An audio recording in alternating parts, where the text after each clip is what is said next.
Hello, तो मैं हूँ दीपाली तिवारी और आज हम एक इंटरेस्टिंग क्वेश्चन करेंगे कोऑर्डिनेटर चैप्टर का। देखो क्या है इंटरेस्टिंग क्वेश्चन, पहले पढ़ो फिर आपको लगेगा कितना इजी क्वेश्चन है। इज इट, इज का मतलब होता है क्या। इधर ही आपसे क्वेश्चन पूछ रहा है, ठीक है। सब बच्चों को पता ही होगा, कुछ लोगों को बच्चों को नहीं समझ आता, इसलिए हमें एक एक चीज ब्रीफ में बतानी पड़ती है, ठीक है। इज इट पॉसिबल, क्या ये पॉसिबल है to have a regular polygon, कि एक रेगुलर पॉलीगन बन जाए जिसके इक्वल साइड हो, इक्वल एंगल सारे इक्वल हो, साइड सारे इक्वल हो, अगर उसका ईच एक्सटीरियर एंगल 25 है। तो उन्होंने बोला है कि if each exterior angle 25 degree है, तो is it possible to make a regular polygon. अब ये तो समझने वाली बात है। देखो हमें एक्सटीरियर एंगल का क्या पता है, हमें एक ही चीज पता है एक्सटीरियर एंगल से रिलेटेड, कि ईच एक्सटीरियर एंगल जो होता है वो हम क्या करेंगे 360 degree divided by each exterior angle कर देंगे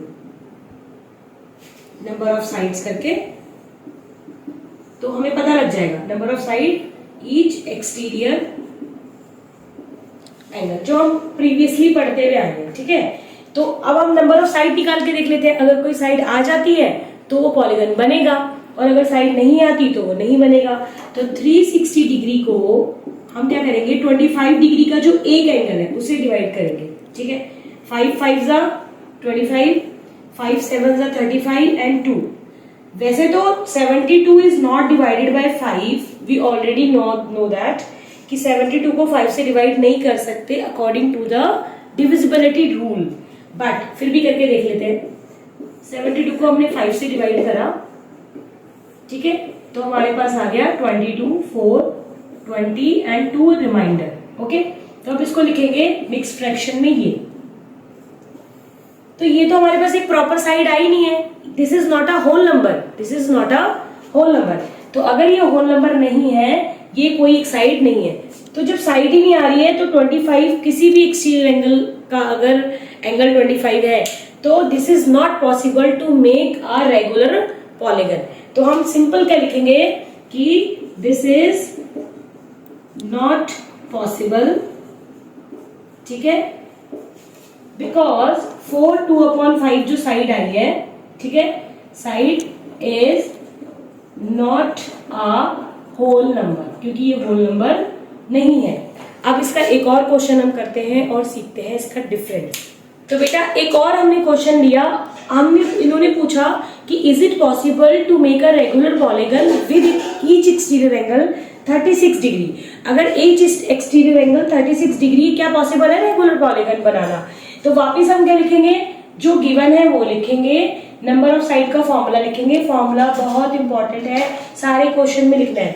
जब आप प्रैक्टिस करते हो तब भी लिखा करो ताकि आदत पड़ जाए और लर्न हो जाए, ठीक है।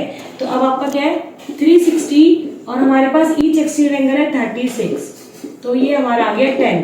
तो 10 क्या है, 10 इज अ होल नंबर, तो it is a regular polygon, और इसका नाम भी है, इसको हम बोलेंगे डेकागन। तो अगर होल नंबर आ जाता है तो वो रेगुलर पॉलीगन बनेगा, दिस इज पॉसिबल, अदरवाइज नहीं बनेगा। तो एक ही फॉर्मूला है जिससे हमने कितने नंबर ऑफ टाइप के क्वेश्चन कर लिए हैं। तो आपको क्या करना है, इसको देखना है और इसको करना है। तो मैं आपको होमवर्क भी दे रही हूँ, आपको सेम इसी क्वेश्चन में क्या करना है, ये आपका होमवर्क है। आपको देखना है कि इज इट पॉसिबल कि 20 डिग्री से बन सकता है कोई रेगुलर पॉलीगन, ये एक्सटीरियर एंगल है, ठीक है। और आपको एक और दे देते हैं जिसको आपको करना है 29 डिग्री, ठीक है। तो आपको इन दोनों से बना के देखना है। Thank you.